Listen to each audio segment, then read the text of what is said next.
इस वीडियो को देखने वाले सभी दर्शकों को हमारा नमस्कार। अभी थोड़ी देर में आप सुनेंगे योगी श्री आनंद जी को, जो कुंडलिनी और सहज ध्यान योग के विषय में अपने गहन अनुभव एवं पुरुषार्थ द्वारा प्राप्त ज्ञान की सहायता से हम सबको जानकारी देंगे। योगी श्री आनंद जी ने 26 साल की आयु में सितंबर 1984 से दिल्ली शहर में अपनी साधना आरंभ की थी। फिर मिरज महाराष्ट्र में अपनी गुरु माता परम पूज्य मालती देवी बाल जी के मार्गदर्शन में कठोर अभ्यास किया।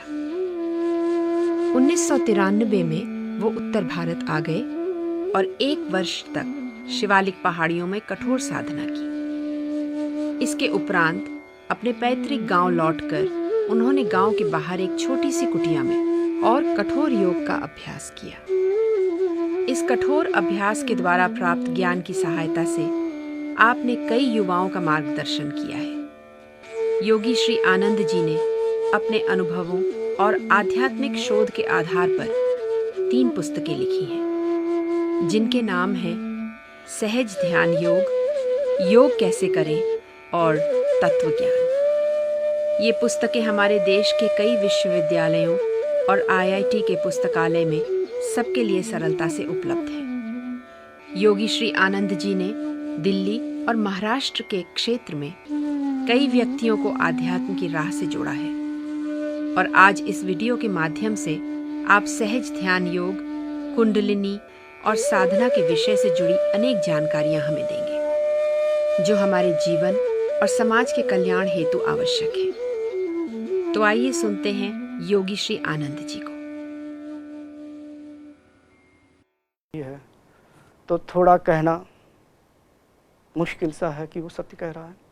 हाँ, उसे वृत्ति के द्वारा कुछ भी दिखाई दे रहा है, मगर तीनों चीज़ें वास्तविकता में तभी अलग अलग भाषित होती हैं जब कंठ चक्र खुला हो, ब्रह्मरंध्र ना खुला हो, इस अवस्था में। अच्छा, एक और होता है ब्रह्मरंध्र के पहले, क्योंकि मैंने शुरू में बताया था कि जो ये परा प्रकृति है उसके द्वारा अपरा प्रकृति का प्रादुर्भाव हुआ। निर्गुण ब्रह्म का स्थान सहस्त्रार चक्र है और ब्रह्मरंध्र द्वार के अंदर अहंकार का स्थान है। अहंकार से तन्मात्राएं प्रकट हुई हैं। ब्रह्मरंध्र द्वार तक तन्मात्राओं का स्थान है। तन्मात्राएं अर्थात यही शब्द, स्पर्श, रूप, रसगंध। जब कुंडलिनी का वेग यहाँ पर होता है तो एक विशेष प्रकार का नाद सुनाई देता है। नाद का मतलब है तन्मात्राएं क्रिया कर रही होती हैं, उन्हीं से ध्वनि उत्पन्न होती है और इस चीज़ को नाद योगी बहुत ध्यान से देखते हैं, सुनते हैं। ये उनका मार्ग होता है। मगर वो किसी भी मार्ग का साधक को नाद अवश्य सुनाई देता है। नादों में 10 नाद माने गए हैं। 10वां नाद मेघनाद है, अर्थात मेघ के समान गर्जना अनुभूति होती है। ऐसा लगता है कि आकाश फटा जा रहा है और बादलों की गड़गड़ाहट हो रही है, जैसे बरसात के समय बादल गरजते हैं, इस तरह की अनुभूति होती है। जब कुंडलिनी ब्रह्मरंध्र द्वार पर टक्कर मार रही होती है, ऐसा लगता है गरम गरम सोजा जैसा कुछ चुभ रहा है। उस समय एक उसे और अनुभव आता है कि उसे लगता है कि जैसे मानो अंतरिक्ष में एक सूर्य निकल आया है, उगता हुआ सूरज। मगर जो भौतिक रूप से उगता हुआ सूरज है उसमें थोड़ा जड़ता जैसा दिखता है, लेकिन जो साधक को दिखता है उसमें कुछ चेतनता दे जैसा दिखता है। वो ऐसा लगता है कि मानो एक हमें अंतरिक्ष में लाल रंग का एक सूर्य के समान दहकता हुआ गोला दिखाई दे रहा है। जैसे ही कुंडलिनी उसमें टक्कर मारती है, गोले में कंपन होता है, हिलता है, लगता है आकाश हिल रहा है। ऐसा क्यों होता है मैं बताऊंगा, क्योंकि बड़े बड़े साधकों को छोड़ो मार्गदर्शक भी भ्रम हो जाते हैं। वास्तव में ये ब्रह्मरंध्र द्वार के अंदर की अवस्था है और ब्रह्मरंध्र द्वार के अंदर की अवस्था अहंकार की अवस्था है। ये जो दिख रहा है अहंकार की ही अत्यंत सात्विक सशक्त वृत्ति है जो इस रूप में दिख रही है।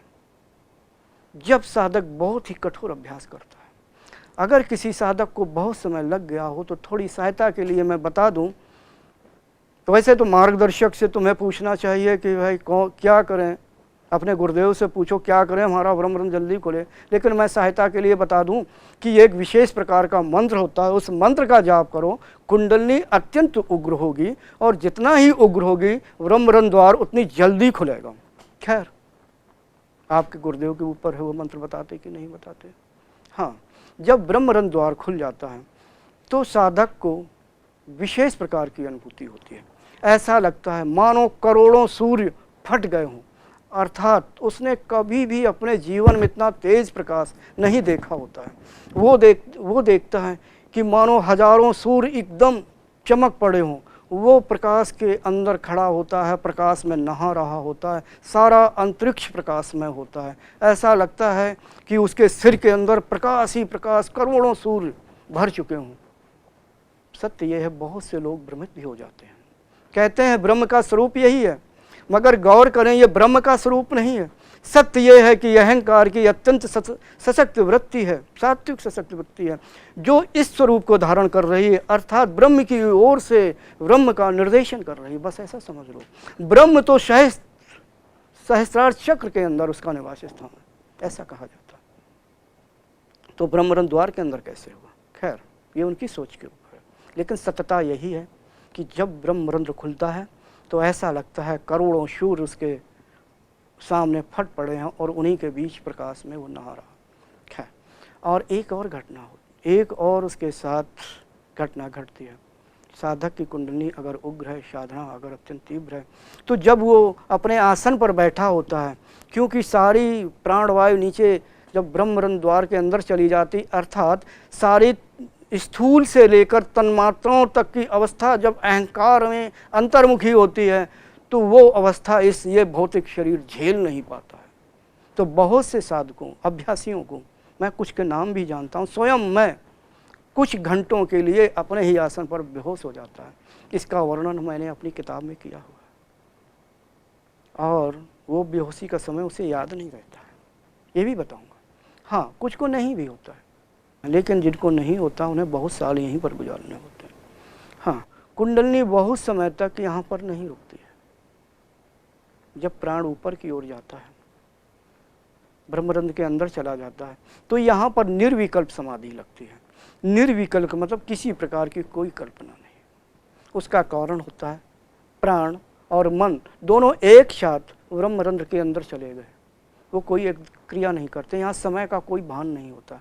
अभ्यासी की समाधि हो सकता है 2 घंटे से लेकर 6 घंटे हो या ज़्यादा भी हो, बिल्कुल उसे लगेगा कि ध्यान अभी आंख बंद की है और 2 घंटे हो गए, 6 घंटे हो गए, ऐसा कुछ उसे भान नहीं होता है। हाँ, आगे की अवस्था में कभी कभी वो नीला आकाश भी दिख जाता है, वो कारण अवस्था होती है। और ब्रह्मरंध्र द्वार पर बहुत समय तक कुंडलनी ठहरती नहीं है।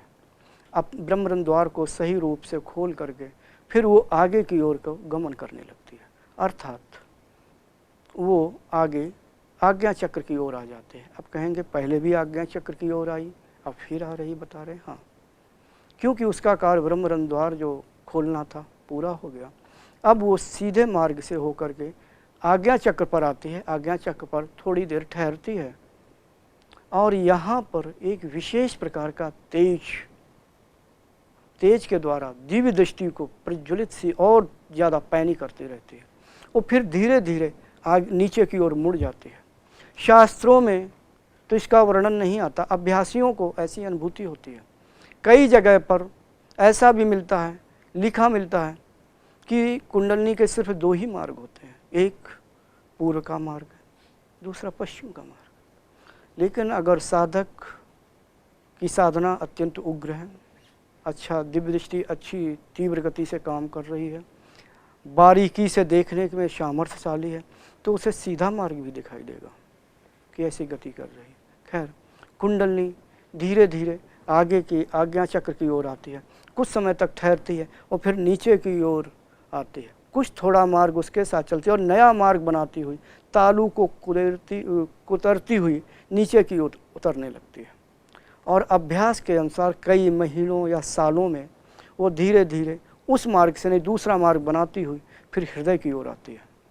जब कुंडली हृदय की ओर आकर के हृदय में आ जाती है, मैंने शब्दों में तो बड़ी जल्दी कह दिया कि हृदय में आ जाती है, मगर साधक को अभ्यास में सालों लग जाता है। जब हृदय में आती है तो फिर वही परेशानी, उसे एक विशेष प्रकार की पीड़ा होती है, साधक के अंदर घबराहट होती है।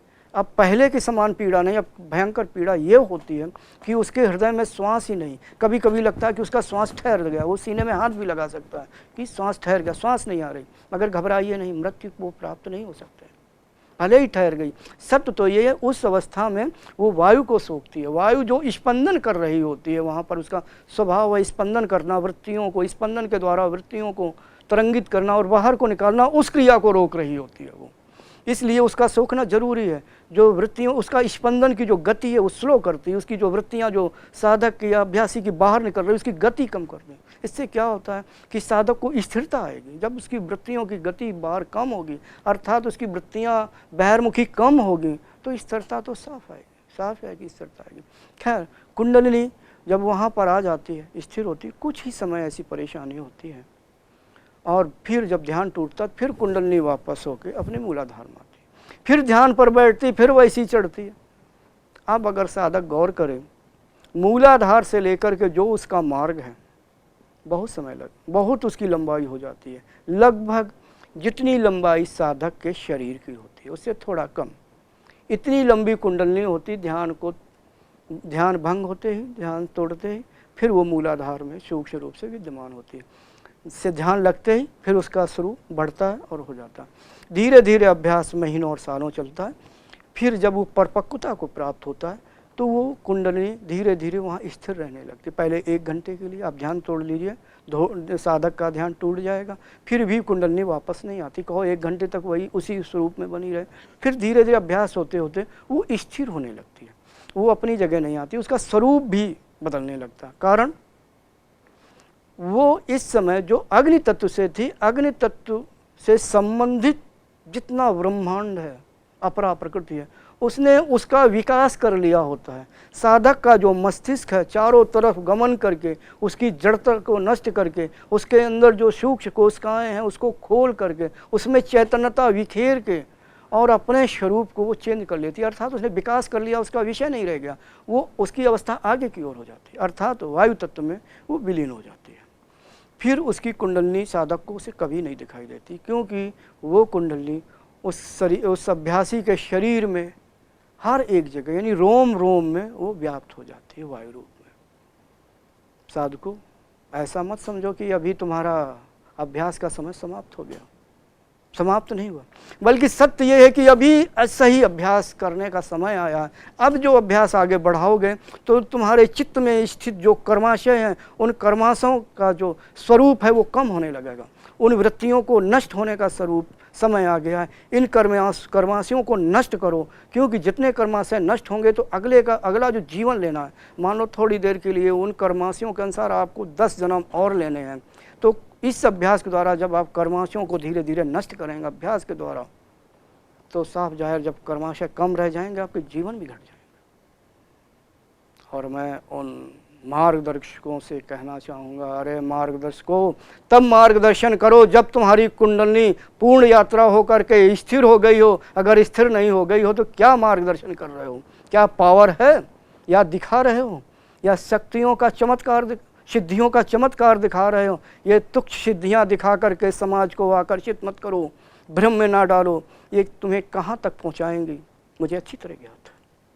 मगर ये राय भी देना चाहता हूँ, मार्गदर्शन करना बहुत अच्छी बात है, मैं भी कहता हूँ साधकों को मार्गदर्शन करना चाहिए, मगर पहले उनको अपनी योग्यता हासिल करनी चाहिए, क्योंकि मार्गदर्शक के पास एक पावर होना चाहिए। जब तक पावर नहीं होगा तो वो दूसरे का मार्गदर्शन कैसे करेगा, क्योंकि उसे भी विशेष प्रकार का मार्ग कंट्रोल करना होगा। विभिन्न प्रकार की साधकों को क्रियाएं होती उन्हें रोकना होगा, साधकों की कुंडलिनी जागृत करनी होगी, ऊर्ध्व करनी होगी, अपने इच्छा के अनुसार साधकों को चलाना होगा अध्यात्म से संबंधित। और ये तभी हो सकता है जब कुंडलिनी आपकी स्थिर हो गई हो। क्यों? जब तक अग्नि तत्व में रहेगी तो शक्तिपात करने के लिए कम ऊर्जा निकलेगी। जब वही ऊर्जा कुंडलिनी शक्ति जो अग्नि तत्व के रूप में जो ऊर्जा थी वायु तत्व के रूप में आपके कण कण में व्याप्त हो गई, तो आप किसी भी जगह, जरूरी नहीं कि हाथ के अंगूठे से, उंगलियों से, आँखों से या स्पर्श करें, आप किसी भी क्षेत्र से, इच्छा शक्ति से भी आप शक्ति प्राप्त करेंगे, अत्यंत पावरफुल होंगे, कभी भी असफल नहीं होंगे। आपका जो सिखाया हुआ साधक होगा, आप जिसका मार्गदर्शन कर रहे होंगे, निश्चय ही कुछ न कुछ उसे योग्यता प्राप्त होगी। आप अपने पावर का प्रयोग करके अपने साधक को निश्चय ही यानी ध्यान के लिए कोशिश कर सकते हैं कि ध्यान लग जाए, मन उसका ठहर जाए। अन्य ढेरों बातें आप स्वयं जानते हैं। मैं तो यही राय दूंगा कि जब तक कुंडलनी स्थिर ना हो जाए तब तक मार्गदर्शन ना करें। हाँ, ज़्यादातर भ्रामक स्थितियाँ यहाँ पर एक और फैली रहती है। जब कुंडलनी स्थिर हो जाती है तो साधकों को यानी अभ्यासियों को अपने हृदय के अंदर दीपक के समान जो लौ होती है, दीप शिखा के समान लौ जलती हुई दिखाई देती है। समाज में किसी से भी पूछो, कहते हैं हृदय में जो लौ जल रही है वही हमारी आत्मा है। नहीं, वो आत्मा नहीं है, यही परम सत्य है कि वो आत्मा है ही नहीं।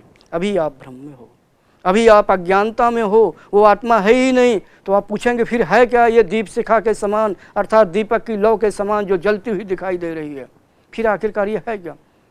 ये चित्त की अत्यंत सात्विक सशक्त वृत्ति है जो दीप शिखा के समान स्वरूप को धारण करती है। इसका स्वभाव होता है ऐसी साथ। अब कहोगे ये ऐसा ही स्वरूप क्यों धारण करती है?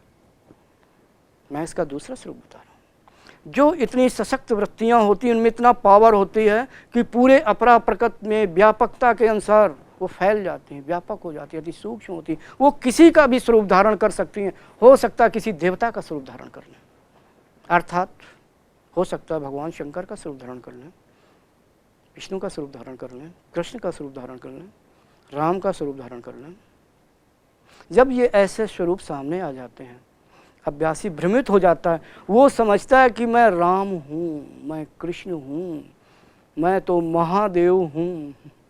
क्या हो? बहुत से लोग कहते हैं मैं तो कृष्ण का अवतार हूँ, राम का अवतार हूँ, शिव का अवतार हूँ, अमुक देवता का अवतार हूँ। नहीं, अज्ञान, घोर अज्ञान, महा अज्ञान। नहीं हो। क्यों? वो तुम्हारी वृत्ति ही स्वरूप को धारण करती है। अगर ऐसा मानते हो तो सिर्फ अज्ञानता के सिवा नहीं है। इसलिए ऐसी वृत्तियों का त्याग करने की कोशिश करो, आगे का अभ्यास करो और आगे बढ़ते जाओ। अब मैं बिल्कुल थोड़े शब्दों में कहना चाहूँगा, ज़्यादातर अभ्यासियों को आगे का मार्ग यही समझ में आता है कि हम पूर्ण हो गए। इसी अवस्था को पूर्ण कहते हैं, मगर मैं कहूँगा पूर्ण नहीं हुआ। अभी तो बहुत आगे की अवस्था। सत्य तो ये है भव प्रत्यय प्रकृति लय ऋतम्भरा प्रज्ञा, पता नहीं क्या क्या क्या पड़ा हुआ। यानी भव प्रत्यय की अवस्था प्राप्त करनी है, प्रकृति लय अवस्था प्राप्त करना है, अंतिम जीवन की अवस्था प्राप्त करनी है। खैर कुछ भी हो, इन चीज़ों को मान लो, नहीं मानते मत मानो। आगे की अवस्था को प्राप्त करने के लिए अभी और अभ्यास करना है। जब तक आप सबीज समाधि की पारंगता विषय विशारदता को प्राप्त नहीं हो जाएंगे, चित्त को इतना शुद्ध नहीं कर देंगे कि वो परम शुद्धता को प्राप्त ना हो जाए, तब तक आपके अंदर विवेक ख्यात नाम की वृत्ति का प्राकट्य नहीं होगा। और जब तक विवेक ख्यात नाम की वृत्ति का प्राकट्य नहीं होगा तो आप जड़ और चैतन्य की भिन्नता का आपको ज्ञान हो ही नहीं सकता है। यही अटल सत्य है। इसलिए अभी और साधना का अभ्यास करो। हो सकता है कि 2, 4, 6 जन्म, अनंत जन्म लेने पड़े। आपको अभ्यास को जारी रखना है। फिर और ये कब प्राप्त होता है? जो योगी जन्म लेने से पूर्व प्रकृति लय अवस्था से जन्म लेता है, उसको निश्चय ही तत्व ज्ञान की प्राप्ति होती है। मैं यहाँ पर कुंडलनी को फिर जोड़ना चाहूँगा। मगर ऐसे योगी मात्र गिने चुने होते हैं। पृथ्वी पर अगर होते हैं तो वो अपने को बताते नहीं हैं। क्यों? इक्का दुक्का ही होते हैं तत्वज्ञानी। लिखने को तो मैं बहुत को मैं देख लिया कि लिख देते तत्वदर्शी, तत्वज्ञानी। अब उनसे पूछा जाए ऋतम्भरा प्रज्ञा कभी प्राकट्य हुई है, देखा है? कैसी होती है? विवेक ख्यात वृत्ति कैसी होती, क्या बताती है? क्या ज्ञान का सामर्थ्य है? अगर ज्ञान का सामर्थ्य है तो अज्ञानता को क्यों लिए हुए हो? ऋतम्भरा प्रज्ञा ही वास्तविक सत्य को दिखाती है। और उसका अज्ञान से ठीक विरोध है।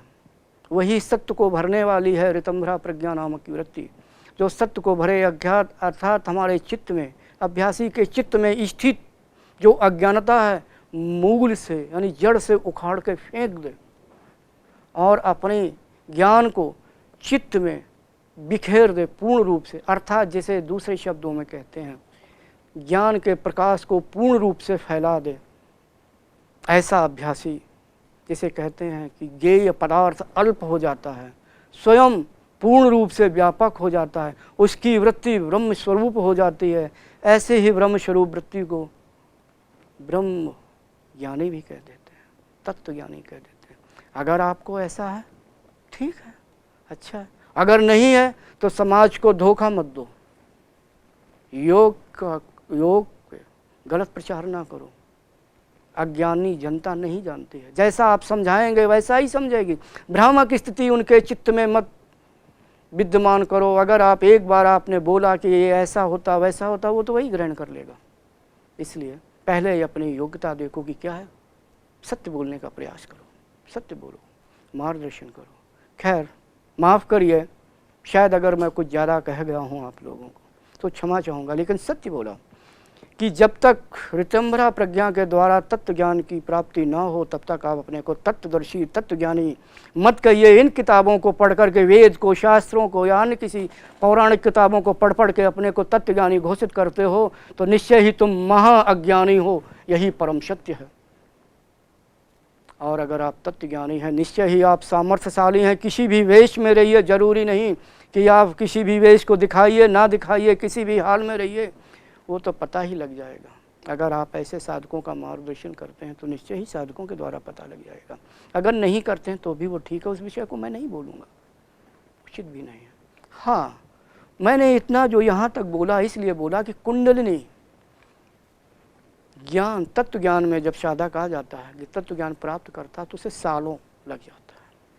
ऋतंभरा प्रज्ञा का जब प्राकट्य होता है उसके चित्त में तो उसकी पहली बार में समाधि ही भंग हो जाती है।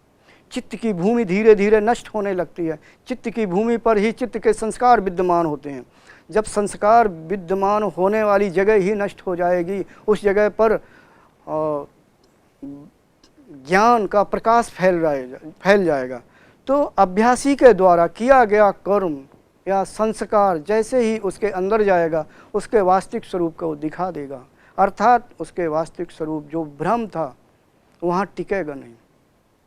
जब उसका भ्रम या उसके चित्त में रह ही नहीं गया, ज्ञान का प्रकाश फैला हुआ है, तो उसके द्वारा किया गया कर्म किसी प्रकार का आसक्ति से युक्त होता ही नहीं है। ऐसे अभ्यासी के द्वारा किए हुए कर्मों के संस्कार बनते ही नहीं हैं, क्यों? वो अज्ञान से परे हो गया, उसने अपने आप को ज्ञान के द्वारा प्रकाशित कर लिया, अपने चित्त में ज्ञान के प्रकाश को भर लिया है। ऐसे का चित्त अत्यंत, ऐसे अभ्यासी का चित्त अत्यंत ही तेजस्वी और पारदर्शी होता है। शुद्धता की इतनी पराकाष्ठा तक पहुंच जाता है कि उसमें और जीव में किसी प्रकार की भिन्नता का भान ही नहीं रह जाता। अशुद्धता के जितना जीव शुद्ध होता है उतना चित्त शुद्ध होता है, अर्थात चित्त उस अवस्था में आत्माकार भी हो जाता है। इसे निर्विष समाधि कहते हैं। जब तक निर्विष समाधि नहीं लगेगी हमें मोक्ष की प्राप्ति नहीं हो सकती। यहाँ पर मैं ये बताना चाहूँगा, ज्ञान की 7 प्रकार की अवस्थाएं होती हैं। जब ऋतंभरा प्रज्ञा के द्वारा हम चौथी अवस्था को प्राप्त करते हैं तो वास्तव में ईश्वर के दर्शन होते, हालांकि वृत्ति के द्वारा ही होते हैं।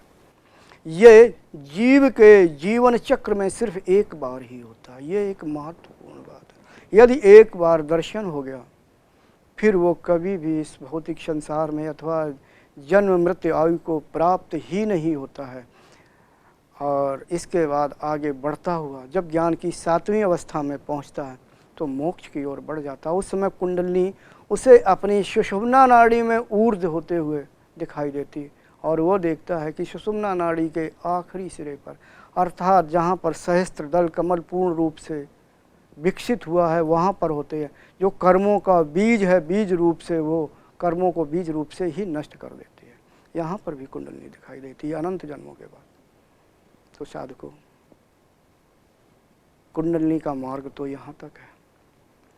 कुंडलिनी ही हमारी परम माता है। कुंडलनी ही आदिशक्ति का पर्यायवाची है। कुंडलनी को माता इसलिए कहते हैं, माता ही हमें परम पिता से मिलवा सकती है। इसलिए आदिशक्ति को आदि माता या विभिन्न प्रकार के शब्दों से कहते हैं। जो लोग कुंडलनी के विषय में बेकार की इधर उधर की बातें किया करते हैं तो उन्हें ऐसा नहीं करना चाहिए। अगर आप भ्रमित हो रहे हैं, बिल्कुल भ्रमित नहीं होइए। मैं ये ज़रूर कहूँगा, अपने आप को अपना अगर मस्तिष्क का विकास करना है, जैसा कि अभी थोड़ी देर पहले बताया, आप चाहे जितना किताबें पढ़ लें, चाहे जितना शोध कर लें, उसके द्वारा मस्तिष्क का विकास एक सीमित अवस्था तक जाएगा, अर्थात 9-10% तक। लेकिन अध्यात्म के द्वारा, जो कि जिस क्रिया को मैंने बताया, इस क्रिया के द्वारा हम अध्यात्म के द्वारा मस्तिष्क का हम लगभग पूर्ण विकास कर सकते हैं। मैं तो ऐसे विद्यार्थियों को, खास तौर से शोधकर्ताओं को या उच्च शिक्षा प्राप्त कर रहे हैं, ऐसे विद्यार्थियों को कहना चाहूँगा, अगर शोध में या कुछ पढ़ के कुछ करना चाहते हैं तो अपना मस्तिष्क के विकास करने के लिए समय निकालिए, आप उस अवस्था तक पहुँचने का प्रयास करिए। अगर ऐसा होगा तो एक बार आप समझ जाएंगे कि आपके मस्तिष्क के विकास में काफ़ी कुछ बदलाव आ रहा है। थोड़ा ही करेंगे, आपकी स्मृति बहुत ही पैनी हो जाएगी, जो आप याद करेंगे बहुत समय तक याद आएगा। अब आपको सोचना है। सच तो ये है कि ऐसा अभ्यासी बहुत कुछ जानता है, क्योंकि उसने मस्तिष्क का विकास कर लिया। विज्ञानमय कोश को पार करते हुए ज्ञानमय कोश में प्रवेश कर लिया है। तो अगर आप विज्ञानमय कोश के अंतर्गत चल रहे हैं, यानी एक भौतिक रूप से प्रयास कर रहे हैं, तो कोशिश करिए कि आप ध्यान करिए, जितना हो सके ध्यान करें, आपका विकास होगा। मैं विद्यार्थियों को ही योग सिखाता हूँ। ऐसा मत सोचिए कि ये योग विद्यार्थियों के लिए नहीं है, नवयुवकों के लिए नहीं है, बच्चों के लिए नहीं है। अगर गौर करें, अगर हम अपने पुराणों को देखें, शास्त्रों को देखें, तो पूर्व काल में गुरुकुल में पहले विद्यार्थी जाता था, पहले शास्त्रों का अध्ययन कराया जाता था। जो शास्त्रों में थ्योरी पढ़ा दी जाती थी, फिर उसी को प्रैक्टिकल कराया जाता था। यानी पहले थ्योरी पढ़ा दी गई, फिर उसको प्रैक्टिकल कराया जाता था। थ्योरी के द्वारा उसके दिमाग में हर बात भर दी जाती थी, प्रैक्टिकल के द्वारा दिमाग को विकसित कर लिया जाता था। तो पहले आजकल के लोग इसलिए वो ज्ञान से संपन्न होते थे। और फिर भी अब कुछ बताना है क्या मैं उदाहरण दूं? पूर्व काल को देखें, हम अगर जो श्री राम जी की जीवन में कुछ झांकें तो उनके गुरुदेव वशिष्ठ जी थे। वशिष्ठ जी ने उनकी कुंडलिनी जागृत कर दी थी। इस विषय में ज़्यादा नहीं कहूँगा। उनके जो 2 सुपुत्र थे, वाल्मीकि जी के शिष्य थे, लव और कुश, उनकी भी कुंडलिनी वाल्मीकि जी ने जागृत की। अगर हम कृष्ण की ओर आ जाएं, अभी द्वापर युग के अंतिम समय में, तो संदीपनी जी ने उनकी कुंडलिनी जागृत कर दी।